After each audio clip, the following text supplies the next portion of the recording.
नमस्कार दोस्तों, स्वागत है आप सभी का HR academy official YouTube channel में। आज की वीडियो के अंदर हम लोग पढ़ने वाले हैं प्लांट सेल। दोस्तों, प्लांट सेल पहली बात तो एक यूकैरियोटिक सेल होता है, जैसा कि आप सब लोग जानते हैं। तो यहाँ पे काफी सारी लेवलिंग्स आपके सामने स्क्रीन पर आपको दिख रही हैं प्लांट सेल की। तो सबसे पहली लेवलिंग जो है हम पढ़ने वाले हैं सेल वॉल। अच्छा दोस्तों, cell wall you already know कि cell wall is the characteristics feature of plant cell and cell wall is absent in animal cell. ठीक है, सेल वॉल क्या होती है? It is the outer most layer. और cell wall जो है वो किसको ढक के रखती है? सेल मेम्ब्रेन को, या हम कहें प्लाज्मा मेम्ब्रेन को। तो देखिए, सेल वॉल आपका क्या है? एक रिजिड लेयर होती है जो कि किसको सराउंड किए रहती है, किसको ढके हुए रहती है? सेल मेम्ब्रेन को। आपके प्लांट सेल्स के अंदर, फंगल सेल्स के अंदर, या हम कहें फंगस के अंदर, और बैक्टीरियल सेल्स के अंदर क्या होती है? सेल वॉल प्रेजेंट रहती है। ठीक है, जो सेल वॉल है दोस्तों, ये स्ट्रक्चरल सपोर्ट प्रोवाइड करती है, प्रोटेक्शन देती है सेल को, और साथ ही साथ ये सेल का शेप मेंटेन करने में हेल्प करती है। अच्छा, ये मेनली, प्राइमरली का मतलब क्या होता है दोस्तों? मेनली सेल वॉल जो है ये मेनली किससे मिलके बनी रहती है? ये बनी हुई रहती है सेल्यूलोज की। किसके अंदर? प्लांट्स के अंदर।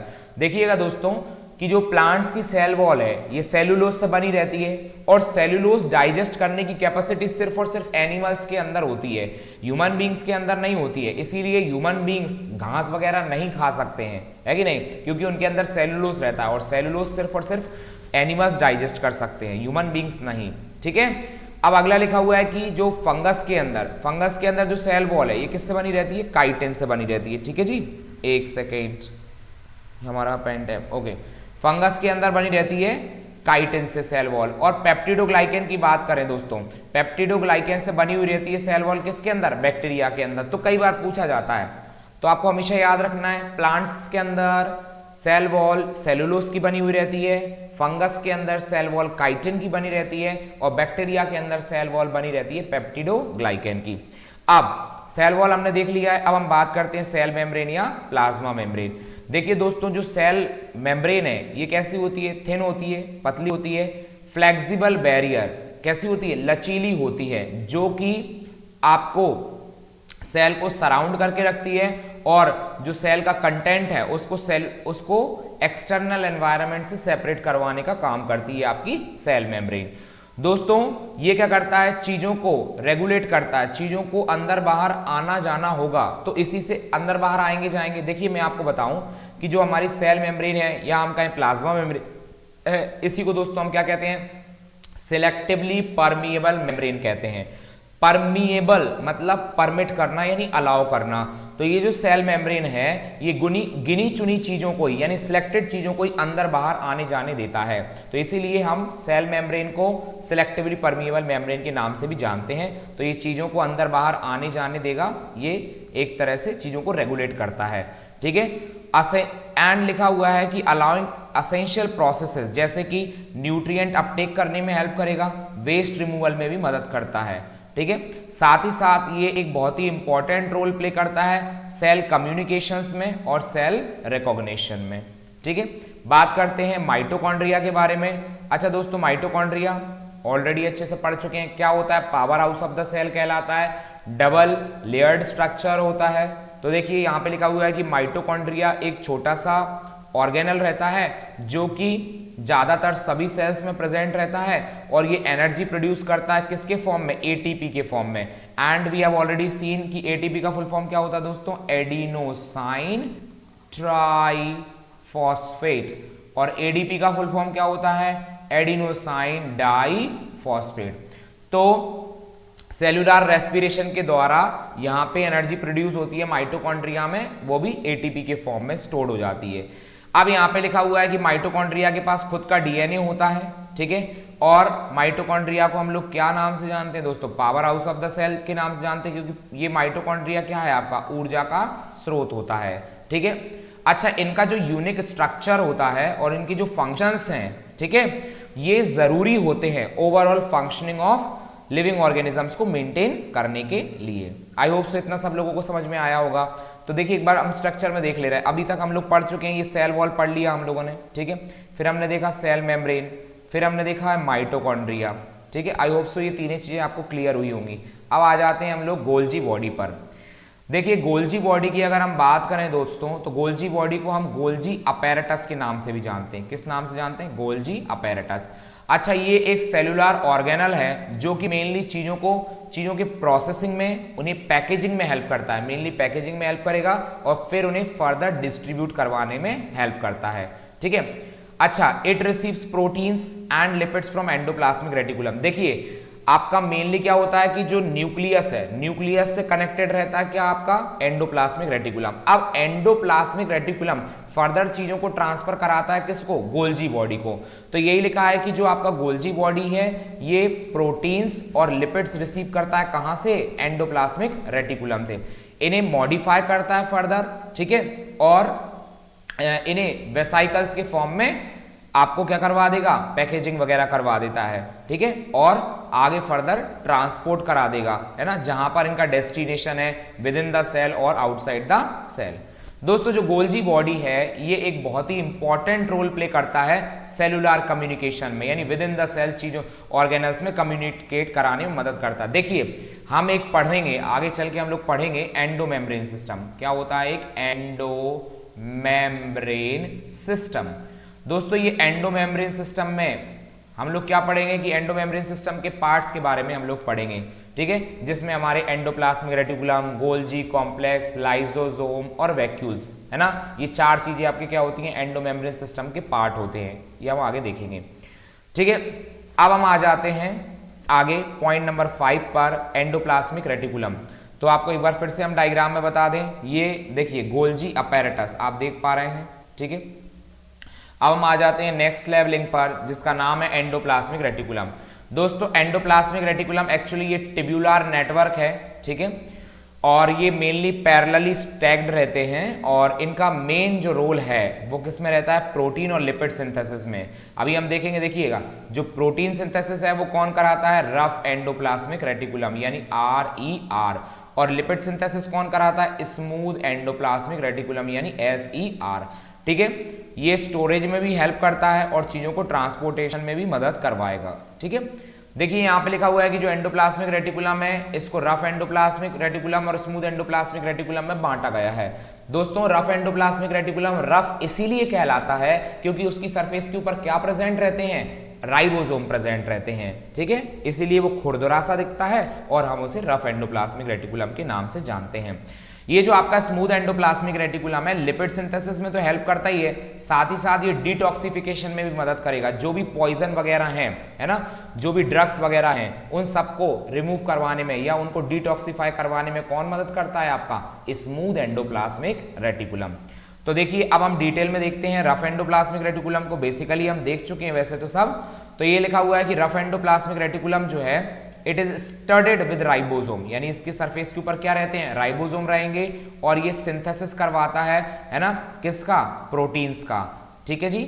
अब हम बात कर लेते हैं स्मूथ एंडोप्लाज्मिक रेटिकुलम की। तो स्मूथ एंडोप्लाज्मिक रेटिकुलम पर राइबोसोम एब्सेंट होते हैं, है ना, ये लिपिड मेटाबॉलिज्म में हेल्प करेगा, detoxification of drugs and toxins करवाता है, ठीक है, एंड स्टोरेज करवाएगा, स्टोरेज और रिलीज करवाने में मदद करता है। कैल्शियम आयन को स्टोर करवाता है, उन्हें रिलीज करवाएगा, है ना, and it is involve in various cellular process, ठीक है। देखिए आपको डायग्राम में मैं बताता हूं, ये आप लेवलिंग देख पा रहे हैं एंडोप्लाज्मिक रेटिकुलम। आप देखिएगा ये न्यूक्लियस से जनरली क्या होते हैं? कनेक्टेड रहते हैं, ठीक है। तो न्यूक्लियस से जनरली क्या होंगे? कनेक्टेड रहते हैं। तो न्यूक्लियस में क्या होते हैं? न्यूक्लियर पोर्स रहते हैं। अब न्यूक्लियस को भी चीज अगर बाहर भेजनी है तो वो कहां जाएंगी? पहले एंडोप्लाज्मिक रेटिकुलम में जाएंगी, फिर फर्दर चीजों का आगे ट्रांसपोर्टेशन होते जाता है, ठीक है। आ जाइए आगे देखते हैं पॉइंट नंबर 6, क्लोरोप्लास्ट। अच्छा, क्लोरोप्लास्ट को मैं आपको पहले ही बता दूं बच्चों, इसको हम कॉमनली जानते हैं kitchen of the plant cell के नाम से, क्योंकि ये क्या करता है? भोजन बनाने में मदद करता है। यहां पे लिखा हुआ है कि जो क्लोरोप्लास्ट है ये ऑर्गेनल है ना, किसके अंदर? प्लांट सेल के अंदर, ठीक है। ये क्या करता है? It is responsible for photosynthesis. अच्छा, यहां पे लिखा हुआ है क्योंकि देखिए क्लोरोप्लास्ट है, chloroplast actually it is a type of plastid, है ना, और मेनली प्लास्टिड दो तरह के होते हैं, एक तो होता है क्रोमोप्लास्ट और एक होता है ल्यूकोप्लास्ट। क्रोमोप्लास्ट में जो क्रोमो वर्ड है इसका मतलब ही क्या होता है? कलर्ड। तो क्रोमोप्लास्ट का एक टाइप होता है क्या?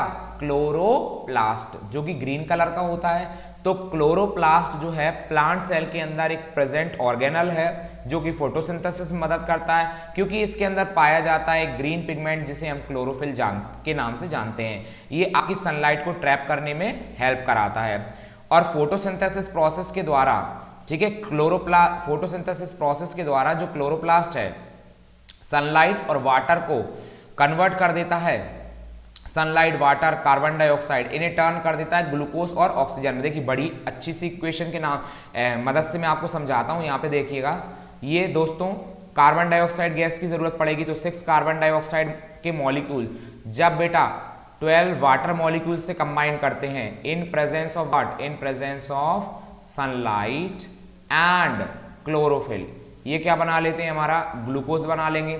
अच्छा, ग्लूकोज का केमिकल फॉर्मूला क्या होता है, C6H12O6, ठीक है। तो ये ग्लूकोज मॉलिक्यूल बन गए। यहाँ पे दोस्तों फोटोसिंथेसिस में 6 ऑक्सीजन मॉलिक्यूल क्या हो जाते हैं, रिलीज हो जाते हैं और साथ ही साथ में 6 वाटर मॉलिक्यूल क्या होंगे यहाँ पे आपके बनते हैं। तो this is the overall equation of photosynthesis. आ जाते हैं हम लोग पॉइंट नंबर 7 पर, बात करते हैं न्यूक्लियस के बारे में। देखिए न्यूक्लियस भी अब ऑलरेडी डिस्कस्ड कि it is the controlling unit of the cell, double membrane bound structure है। तो लिखा हुआ है ये मेम्ब्रेन बाउंड ऑर्गेनल है जो कि किसके अंदर देखने को मिलता है, मेनली यूकैरियोटिक सेल्स के अंदर, ठीक है। अब दोस्तों जो न्यूक्लियस है इसके अंदर जेनेटिक मटेरियल प्रेजेंट रहेगा। अब genetic material might be DNA, RNA, isn't it और नॉट, एंड ये जो है वेरियस सेलुलर एक्टिविटीज को कंट्रोल करता है through the gene expression. Gene क्या होते हैं, genes are the units of heredity and they are responsible for the transmission of characters from one generation to another generation।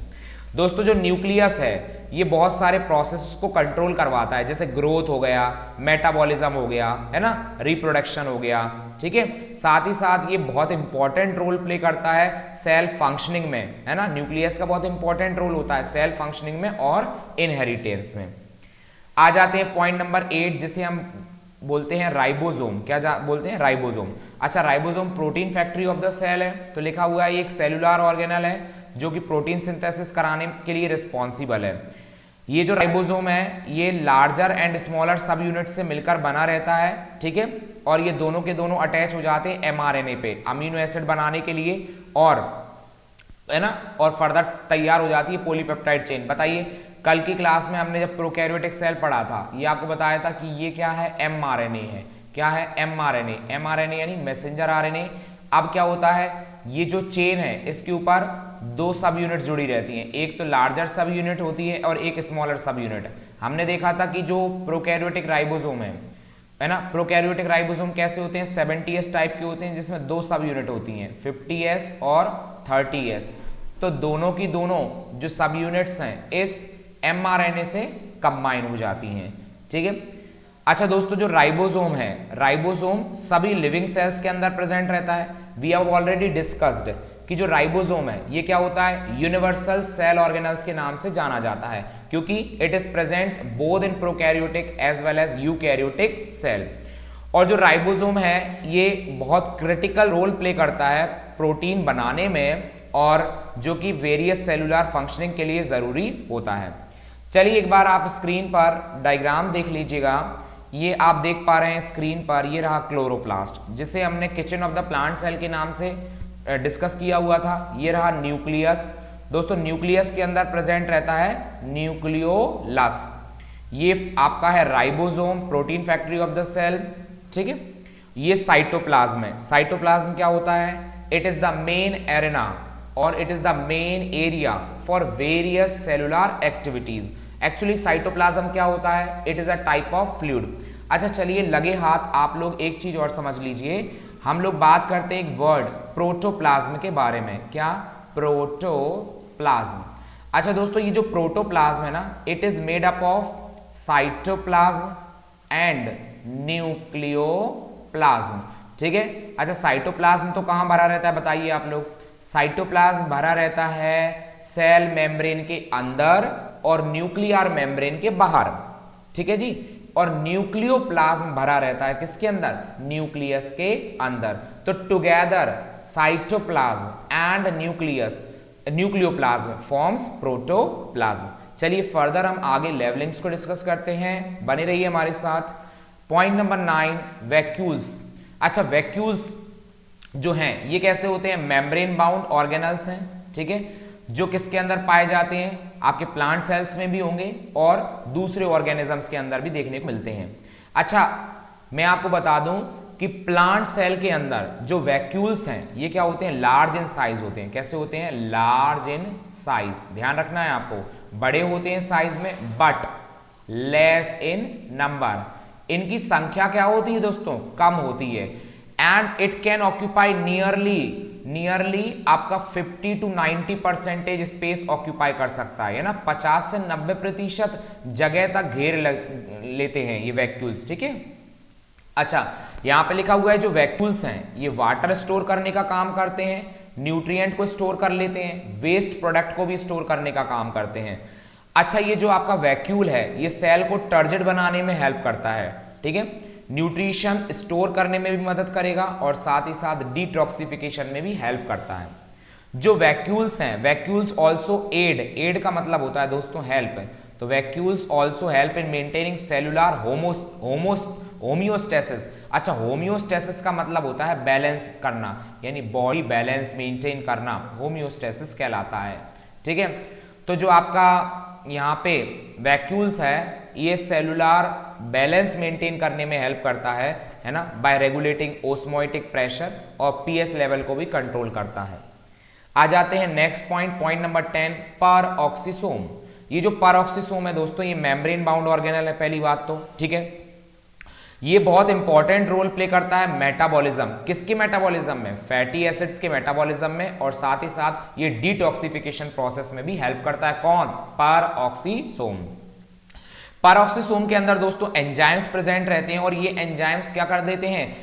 कुछ हार्मफुल सब्सटेंसेस को further break down करने में help करते हैं और हाइड्रोजन परऑक्साइड को एज अ बाई प्रोडक्ट यहां पे जनरेट कराते हैं, ठीक है। अब देखते हैं न्यूक्लियोलस। न्यूक्लियोलस की बात कर लें तो न्यूक्लियोलस एक स्मॉल स्ट्रक्चर है जो कि न्यूक्लियस के अंदर प्रेजेंट रहता है, ठीक है। ये बहुत इंपॉर्टेंट रोल प्ले करता है राइबोसोम्स को असेंबल करने में, ठीक है। और राइबोसोमल आरएनए जो है ये where ribosomal RNA synthesis and processing occur, very very important दोस्तों। क्या? अगर आपसे कोई पूछे where does the synthesis of rRNA take place, तो आपको बोलना है आरआरएनए का सिंथेसिस कहां होता है? आरआरएनए का सिंथेसिस होता है न्यूक्लियोलस में, ठीक है। जो न्यूक्लियोलस है इसके अंदर क्या होते हैं? प्रोटीन्स प्रेजेंट हैं, ठीक है, न्यूक्लिक एसिड्स भी होते हैं and it is essential for protein synthesis and cell growth. आ जाते हैं पॉइंट नंबर 12 के बारे में पढ़ते हैं हम लोग, साइटोप्लाज्म। हम ऑलरेडी देख चुके हैं साइटोप्लाज्म जो है सेल्स के अंदर प्रेजेंट रहता है। इस साइटोप्लाज्म के अंदर सेल ऑर्गेनल्स पड़े हुए रहते हैं दोस्तों, है ना, और यहाँ पे ये वेरियस सेलुलर प्रोसेस कराने में हेल्प करता है, जैसे कि इसी के अंदर मेटाबॉलिज्म चलेगा, चीजों का ट्रांसपोर्टेशन भी देखने को मिलेगा, है ना। ये जो है ये मीडियम प्रोवाइड करता है बायोकेमिकल रिएक्शंस को होने के लिए यहाँ पे एंड सपोर्ट सेल स्ट्रक्चर।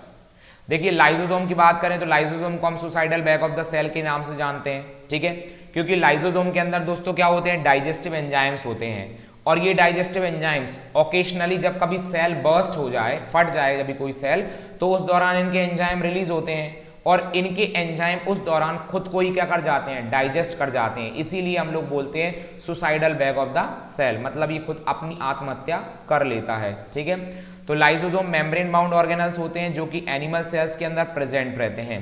इनके अंदर डाइजेस्टिव एंजाइम्स हैं जो कि वेस्ट मटेरियल को ब्रेक डाउन करेंगे, है ना, और सेलुलर डेब्रिस को। लाइसोसोम का एक बहुत इंपॉर्टेंट रोल रहता है चीजों को recycling and cellular balance maintain करने में। अच्छा, बात करते हैं माइक्रोट्यूब्यूल्स के बारे में। दोस्तों माइक्रोट्यूब्यूल्स जो है ये होलो सिलेंड्रिकल स्ट्रक्चर्स होते हैं जो कि सेल के अंदर हमको देखने को मिल जाते हैं।